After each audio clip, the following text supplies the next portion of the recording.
presenter at Friends, annual conventions, and one-day workshops, and very happy to hear what she has to say. So go ahead, Heather. Thank you so much. Nice to see everybody here.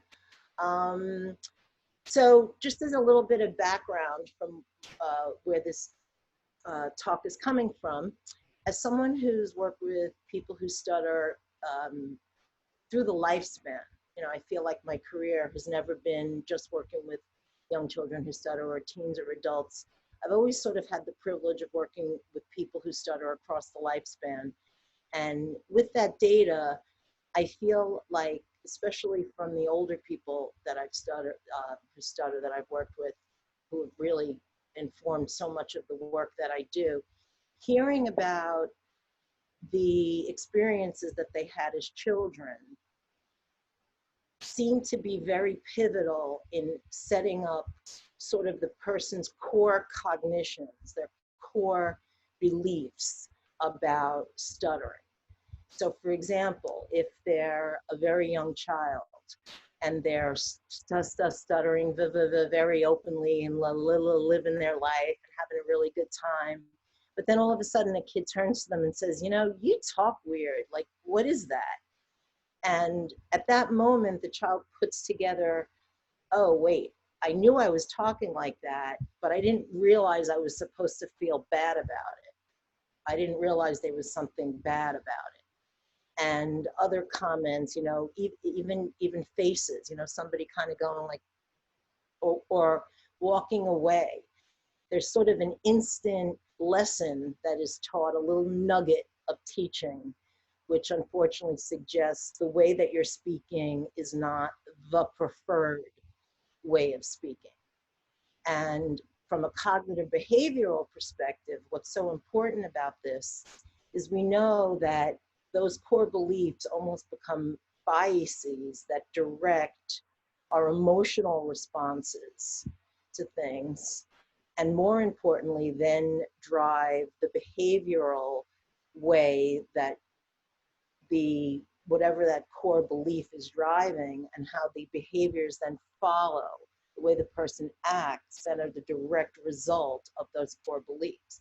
So for example, if you've been set up with a core belief all your life from your family, from the people around you, because you grew up, let's say, you know, in a friends community where stuttering is okay, where it's sort of like an accent, just a different way of speaking, then your emotions are going to be less about anxiety and fear and shame, but to use Joel's amazing word, more about pride. You know, these are the people that I'm involved with. Look how amazing they are. You know, look how much courage we all have to be facing our vulnerability every day, rather than hiding from it and being a victim to it. Well, that person's behavior is going to be much like Joel's that we saw in the speech. Good eye contact, good confidence, not constantly thinking about stuttering, which, you know, that's what we want. We want, as communicators, people who stutter to be thinking about what they're communicating about and not having all these added layers of worry. And unfortunately, it's those very nuggets of negativity that children often receive as they're growing up that then cement the core belief that there's something wrong. And we call those core beliefs, and you know, we're at AIS, we call them gremlins. So things like, you would make more friends, you would have more friends if you did not stutter. Well, if that's what you believe, then now walking into a social situation, you're immediately going to think, my only chance at making new friends is if I can be fluent, which of course then creates an anxiety response. Uh-oh, I better not stutter, I better try to use my tools, I better try to do whatever it is that I need to do. And then we know that tense, avoidant patterns then start to kick in, and it becomes almost self-defeating that because you want that fluency so much, so there's been this overarching umbrella over your life that you should be fluent, you would be better off if you were fluent, and therefore you should do everything that you need to do in order to be fluent. So where I'm coming from today is being as parents and as SLPs, we need to be very, very aware of everything that we say in a way, and every reaction to a person who stutters, realizing that it's very, very critical, the messages that are received. And a lot of these received messages are sort of, they're not overt, you know, and that's really what I want to speak about today. I mean, it's obvious if someone says, "You talk funny, I don't want to be friends with you." Like, that's overt. But people who stutter don't get as so many of those. But what they do get are things like, "Why don't you just stop and take a breath?" Okay, they do get things like that, and things like that to me are just as damaging, if not more damaging, because it's kind of like when you get an insulting compliment. So for example, might be, you know, you're sitting there and someone says to you, "This is how I like you to wear your hair." Or, "These are the glasses that you look good in. You should always wear these glasses." Or worse, in my case, I remember once not wearing my glasses and someone in my family saying, "You look so pretty without your glasses." Now, that's a compliment, but in my mind, it was, "Oh, so I'm ugly when I wear my glasses? Thanks a lot." So immediately, if I was self-conscious about it, I would start saying, "Oh, maybe I should try to get glasses that are less obvious." And I would become sort of a victim to this compliment. And in the framework of what I'm talking about today, that compliment is a microaggression. So the term that I'm going to use today is this term microaggression. And I'm going to go to the slides here now, so we could just kind of talk about this concept a little bit more. Okay, so everybody can see that? Does anyone care if I leave that thing on the slide, on the side, since I don't know how to get rid of it? Okay, so I'm just gonna leave it then. All right, so my tech skills stink. My SLP skills are better than my tech skills. Okay, so this is the actual formal definition of a microaggression, okay? Brief and common daily verbal, behavioral, and environmental communications, whether intentional or unintentional, that transmit hostile, derogatory, or negative messages to a target group because they belong to a stigmatized group. So in this case, it's because the person belongs, it is a person who stutters. And with that comes to them somewhat of a stigma or a negativity, okay? Now, again, if the person could care less about what anybody says and does in reaction to their stuttering, then we wouldn't have a problem. But unfortunately, we know that people who stutter are sensitive to the reactions of people around them. Let's be honest, they're in a minority. So by definition, whatever the majority puts out there as the signals and verbalizations are going to be taken sort of more to heart than if they were sort of in the majority. It's just an implication of numbers. You know, we just know this from a sociological perspective, okay? So as I was saying before, these microaggressions, especially in the case of stuttering here, often are intended as compliments. But just like these are the nice, you know, I like the way, you know, you look so pretty without your glasses, it's still transmitting a very negative message. Now, again, if I had any kind of self-consciousness about my appearance, especially about the appearance that I have with glasses, then obviously the comment is going to hit much, much harder and create a much stronger gremlin response in me. And if I were to take it, I always think of the example of um, Karen Carpenter, and how when she was on television, people would comment a lot about her weight and how she looked on television, so she would get compliments when she looked like a little waif. And then they'd make like some other comment when she was looking more normal, not heavy, but more normal in her weight. Well, because she had an underlying sort of the remnant, should I say, the bones of an eating disorder, those comments fed so heavily, where to somebody else, like for example, an Ed Sheeran, who people have commented and made very negative remarks about his looks, he could kind of care less. But he was smart enough to go off social media because he realized, what, I don't need to hear that. I don't need that bombardment.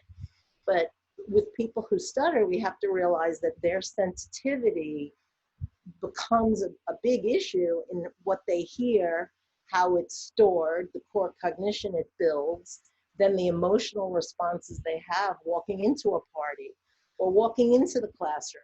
If they had a teacher, for example, who thought that the right way to deal with stuttering last year was to, as soon as the child started to stutter, the teacher would say, "Oh, that's okay. Johnny, you do it." All right, thinking they were doing the child a favor. Okay, so this is doesn't seem aggressive. It seems like I'm bailing the kid out. But what is the message? The message is, if I start to stutter, they're not going to want to continue to hear what I want to say. And there's a potential that I'm going to be stopped and passed over. All right, so therefore, what starts happening? What are the ruminations? All right, I better only participate in class when I know that I can be fluent, because I don't want to take the risk of that teacher passing over me again. Now comes the next year, and the child is walking into the classroom with a heightened sense of anxiety based on the cumulative experiences that they've had in school so far. All right, so we want to think of these comments, these sort of microaggressions, as cumulative, and actually sort of we talk about it as the very nature. So when a person feels that they have trauma related to their stuttering, this is the trauma. The trauma of their stuttering was every time they heard someone give a negative compliment or pass them over or did something that seemed kind of innocent, such as, "Oh, it's okay, forget it." Because you see, the person stuttering a lot. "Oh, it's okay, I got it. Well, I thought you wanted to hear what I had to say. Again, another little nugget that feeds that gremlin that then creates anxiety and creates more tense, avoided stuttering, okay? So what we can do as SLPs and as parents is to be aware of these messages and how not to send them. So here are some examples of microaggressions that have to do with stuttering, okay, that are behavioral, environmental, okay, and there's many, many more. And I'd love to hear some examples. And frankly, this is not about shaming what any of you have ever said or however any of you have ever reacted. This is about increasing our awareness and our sensitivity. Even as SLPs, if a child says something fluently, and as an SLP, we react to it by saying, "Good job using your tools." Again, we're sort of implying that the good jobness is in using the physical tool and not in you being a good communicator or facing the challenge of stuttering. That's what's to be communicated. "Wow, look at how you stuttered and you stayed in the moment and you kept eye contact with me. That was amazing. High five." That's the kind of messaging we want to be sending.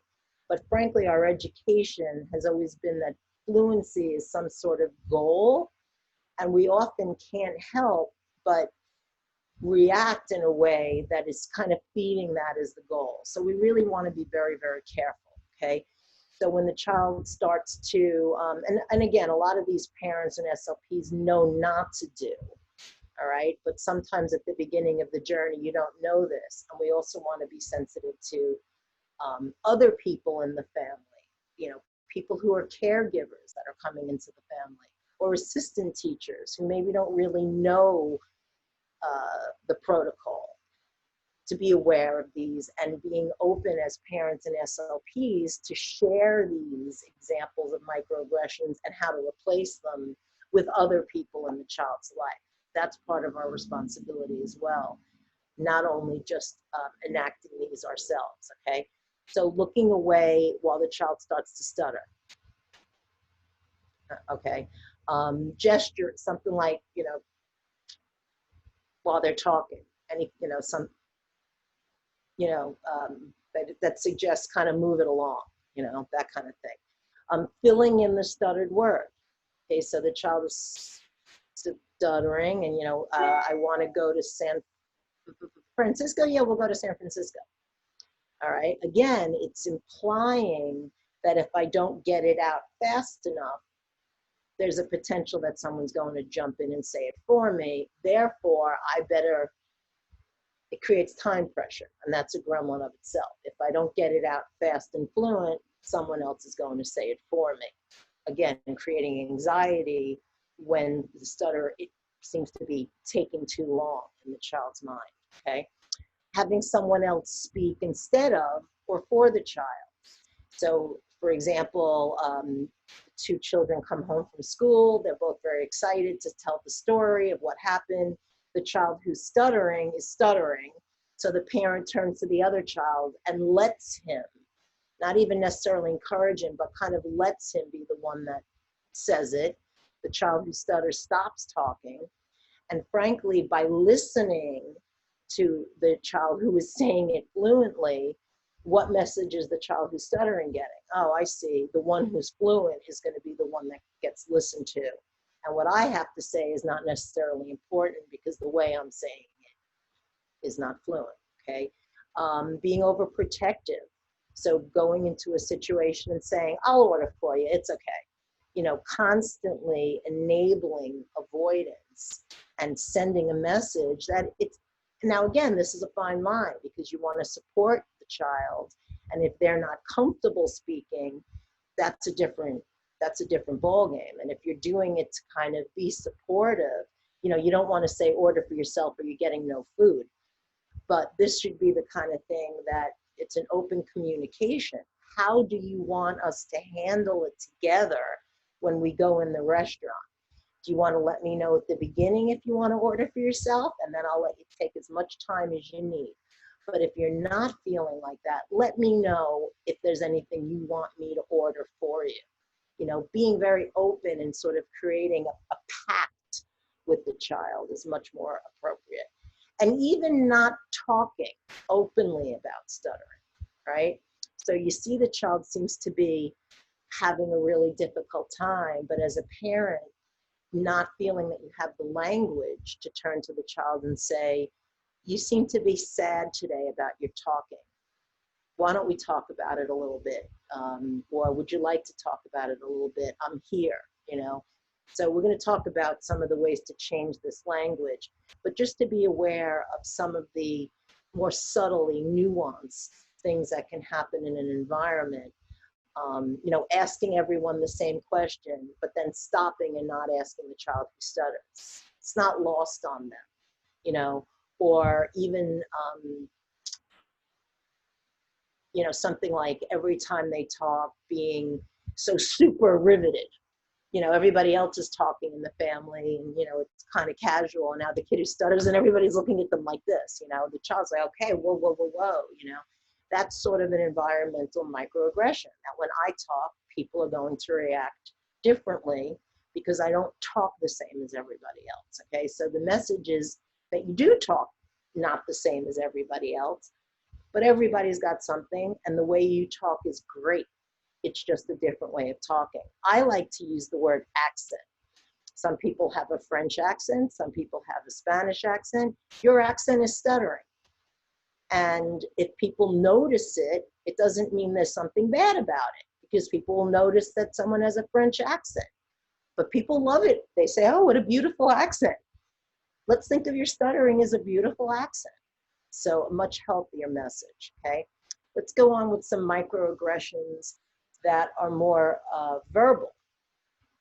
So the child comes in and they're stuttering. Okay, just take a breath and slow down.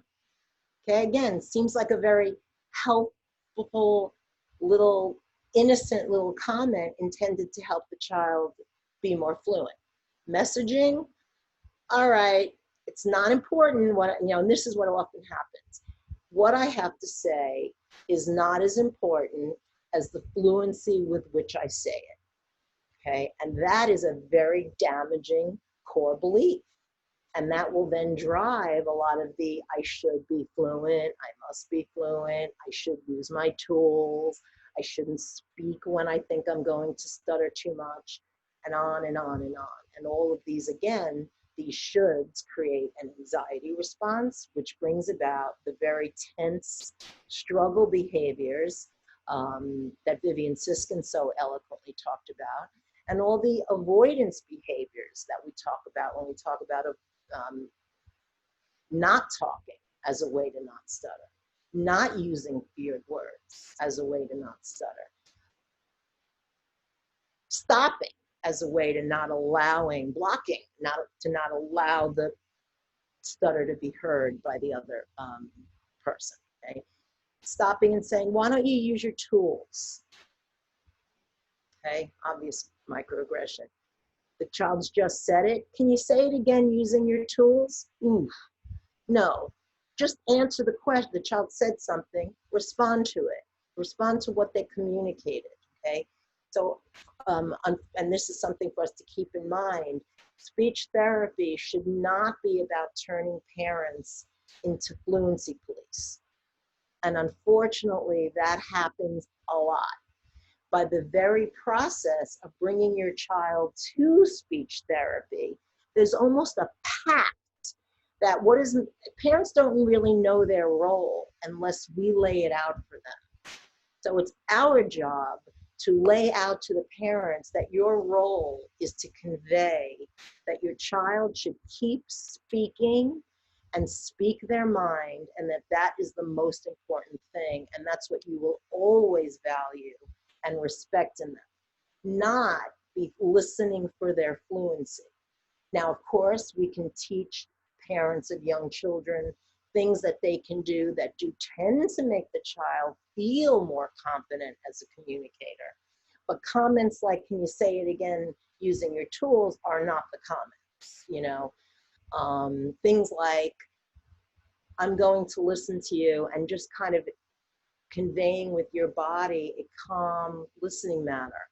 So instead of running around and speaking, mindlessly, being very present with the child, okay? So those kinds of things help the child achieve confidence and fluency, okay?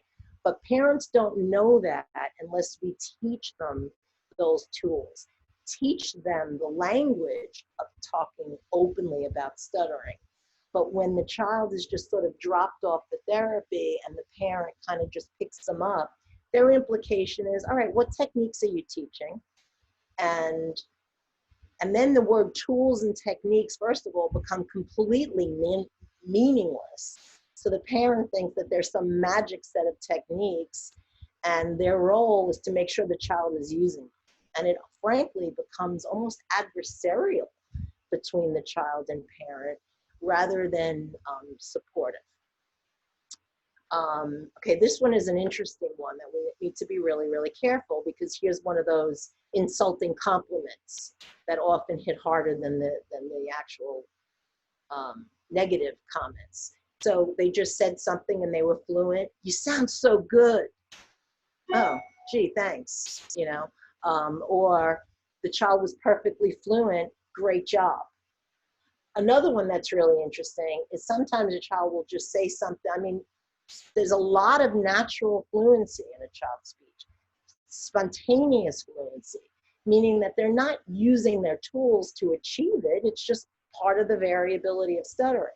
The worst thing that you can do is compliment that as using their tools. So sometimes a person will say, oh, look at you, using your tools. You're doing so good with your speech. Well, what are you talking about? I just opened my mouth and I spoke. You know, again the tools, like as though the tools are this like magical solution to what ails you, all right? And in fact, you don't want to be praising some outside thing. You want to be praising the child's soul and what they're saying to you, okay? But again, we need to be careful of how we set this up as SLPs. You sound so much better. I hear this one all the time. As the child starts to get a little, wow, you so much better. Why? What's better about it? Because I'm fluent? You know, and again, that's usually the bottom line, okay? Your uncle grew out of his stuttering, you probably will too. You know, as though that's a positive thing. You know, oh, your uncle grew out of it. Like I'm going to give you some hope that you might grow out of it too. Well, maybe the child will grow out of it. And if they do, they do. But by saying it in this way, I think you can see right off the bat that it creates this idea that that's what we would like. And wouldn't that be great if you grew out of it and you didn't continue to stutter? Well, then there's the negative side of that. Oh, that means maybe she's not going to be so proud of me if I continue to stutter. Right? So we need to be really, really aware of this. Oh, this is a biggie. The child makes a speech and the SLP or someone in the room says, oh, you did great. You didn't stutter at all. Ooh, okay, I see. I got to not stutter at all in order to get the old, you did great comment. All right. So when we open up for questions, you know, hopefully people will have some more examples of this just so that we can kind of hear some of the things we can be aware of. Okay. So now let's talk about some messages of support, all right? How we can sort of change this around and some of the language we can use. So after a child has spoken, you know, I love the way you talk. You make some really great points. Wow, I love listening to what you have to say. Okay, again, content.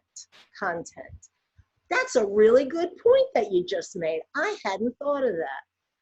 Especially after the child has stuttered. You know, so we're separating form from function. And the function is what's most important. You got your point across.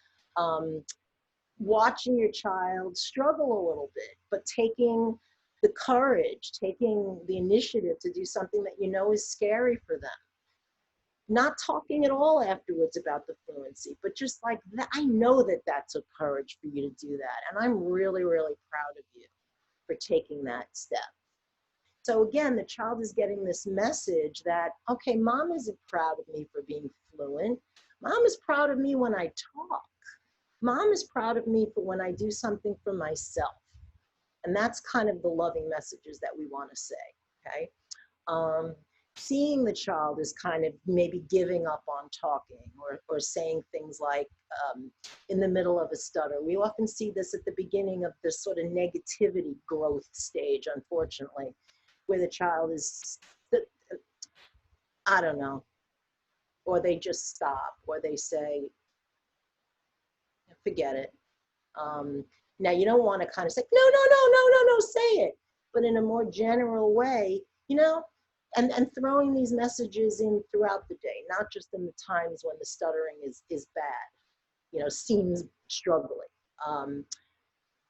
Just kind of basically saying, you know, what you have to say is very, very important to me. Whether it comes out smooth, whether it comes out bumpy, that doesn't matter. I want to hear what you have to say. And I'm here to listen to you. No matter how it comes out or how long it takes, I'm going to be there. There will be other people that will be the same way.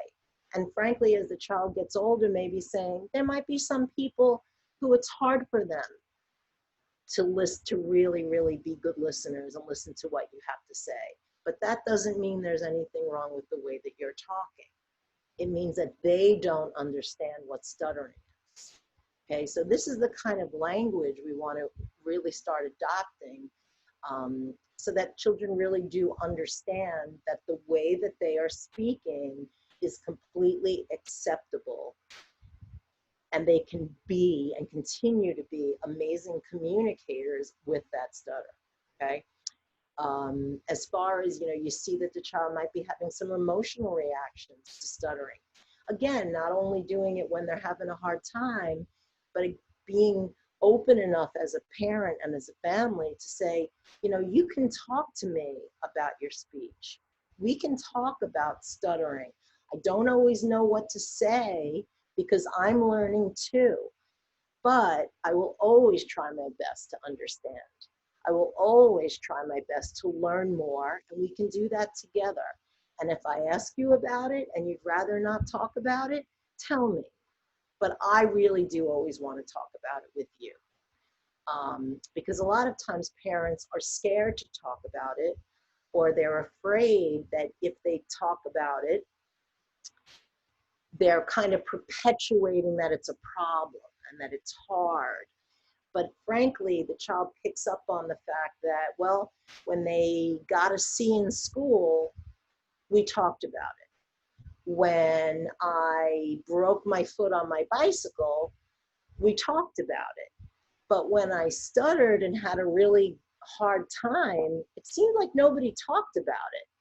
So they're getting their first little nugget that stuttering is a pink elephant in the room, that it's something that's there.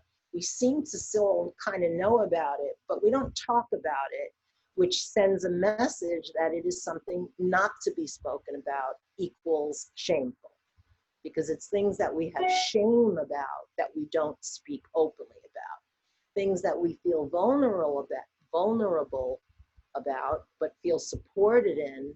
Those are things that we talk about, and that's kind of what we're going for here. Even the parent being open enough to say, I have struggles too, you know, maybe we can talk about them together. So an example might be, I remember speaking about how stuttering will often be impacted by the holidays, you know, when there's a lot of family members around and things are very like overwhelming and overscheduled. And parents were sharing that they were feeling overwhelmed with all their responsibilities, and then also worrying about bringing in all these other family members while their child stutters and having to manage all those behaviors as well and feeling completely overwhelmed.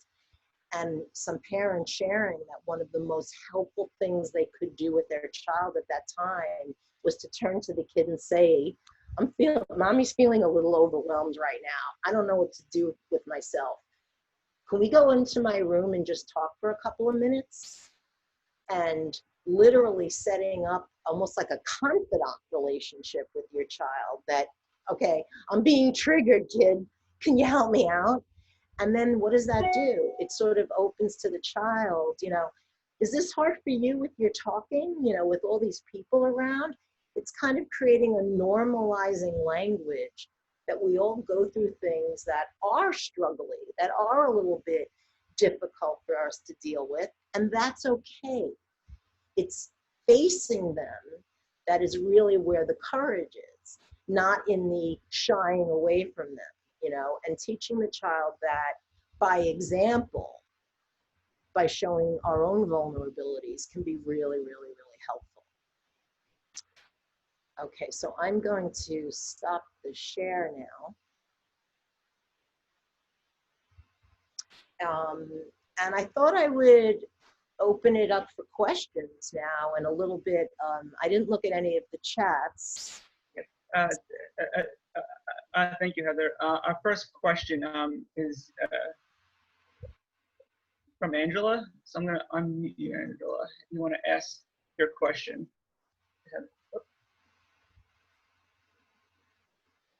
Angela? Yes, are we unmuted?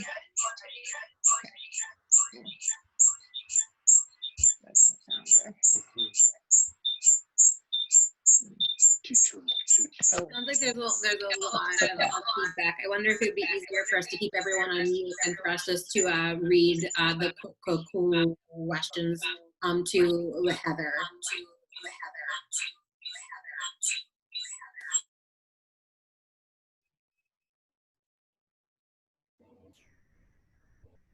Hi, Heather. So the first question from Angela was, sounds like a lick home would be a constant microaggression. Yeah. I'm going to be very transparent. I agree. I am really dead set against Lidcombe.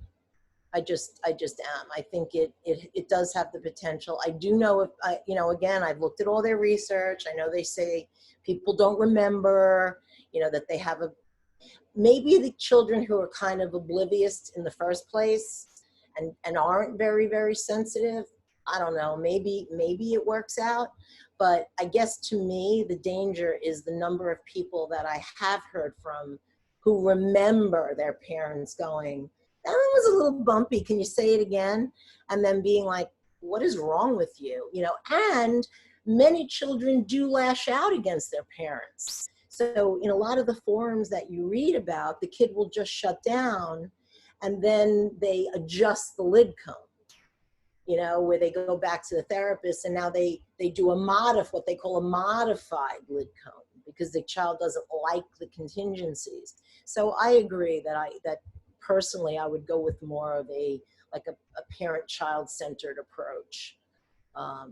You know, like Palin Center or Scott Yar's type of, you know, child interactional or demands capacity is more what I'm about anyway. Our next question is from a Kim. She writes, so how should speech therapy look like for kids who stutter? I found that the emotional support was something that my daughter appreciated and wants again, but I can't envision what therapy looks like that is supportive and not corrective. Excellent question. Yeah, there's a lot of components to that. A big piece is working with the family, you know, to help create this language, you know, this safe environment for talking about stuttering, and extending that to the child in the form of self-advocacy and empowerment. So being open about the fact that most people don't know what stuttering is, just the way when they hear an accent for the first time, they're going to just say, where are you from? I never heard anybody talk that way. And teaching the child that just because someone notices it doesn't mean they did anything wrong, you know. So it's sending a lot of the messages that I just went through and explaining them overtly to the child, and even role playing what the child can say when someone imitates them or says, why do you talk that way? Because if they don't have a way to answer it, they're going to feel helpless. And that in itself creates a little bit of a nugget of shame.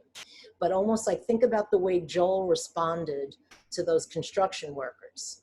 If a child can learn to respond similarly, how empowering would that be, you know? So that's a part of it. As far as the stuttering piece, teaching that, you know, even for example, the example of playing around with stuttering while keeping eye contact. Can you say that again and look at me right here? Great job. So rewarding stuttering that is communicatively impactful.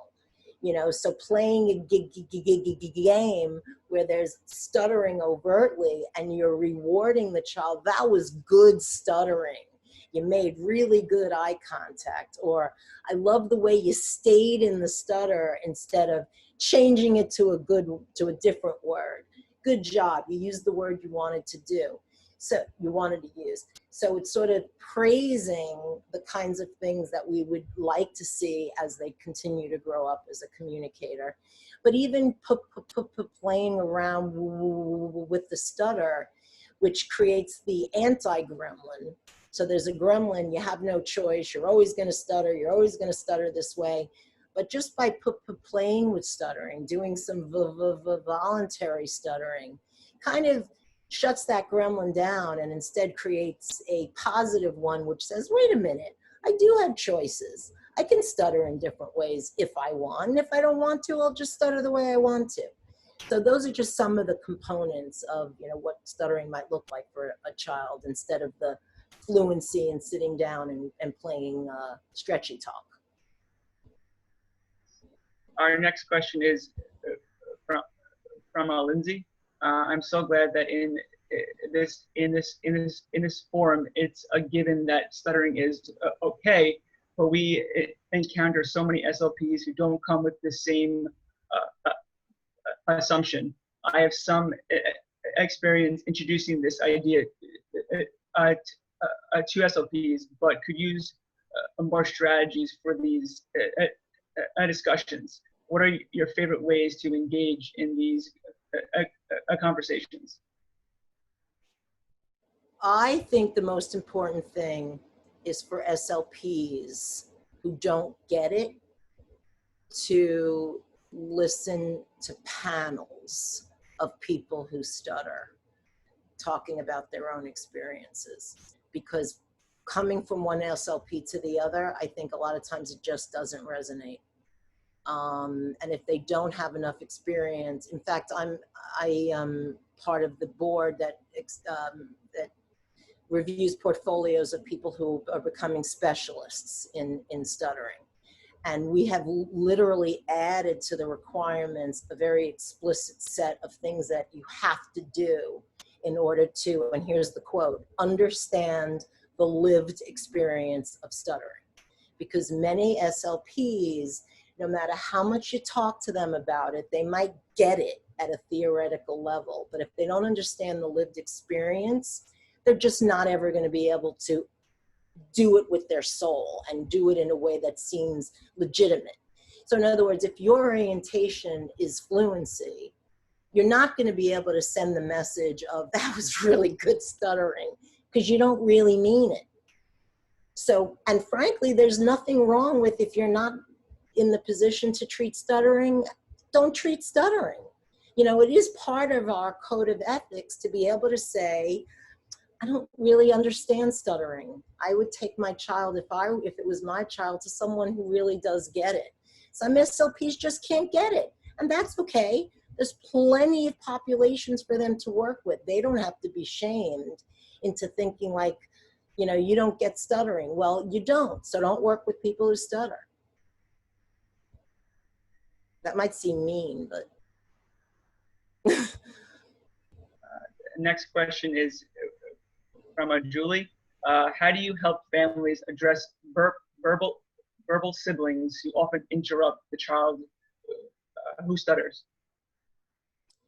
Sometimes if they're young especially, you know, you can do sort of a talking stick, you know, like have a couple of formal activity. Well, it's not a formal activity, but, you know, let's say it's sitting down to dinner and you just sort of add on this little layer of, you know, whoever's got the pen is the only one who's allowed to talk. All right, so-and-so, time, you've spoken enough, time to pass over the pen. And whoever, you know, so something like, I mean, if it has to be that overt just to kind of get it started, that can be very helpful because there's no punitiveness. It's the same rules for everybody. And then, you know, again, children often learn from the parents. So if the parent is interrupting the other parent when they speak, you know, so you have to sort of be aware of some of the behaviors that you're doing that might be being emulated by you. Like, where did they learn to interrupt from? You know, you got to kind of think about that. And is it possible they got that behavior somehow from me? And if that is the case, something like announcing, you know what, I think sometimes as your mom, I interrupt you guys too much, and I really need to give you the time to say what you want to say.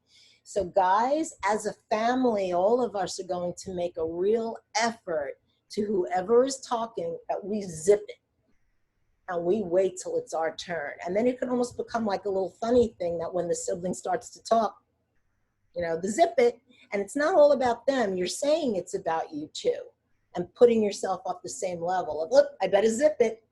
I interrupted, I'm sorry. You know, that kind of thing, because it can't be perfect. But you know, it can't be like that nobody interrupts everybody, because people do. And sometimes someone interrupts because they didn't even really know that the person was continuing.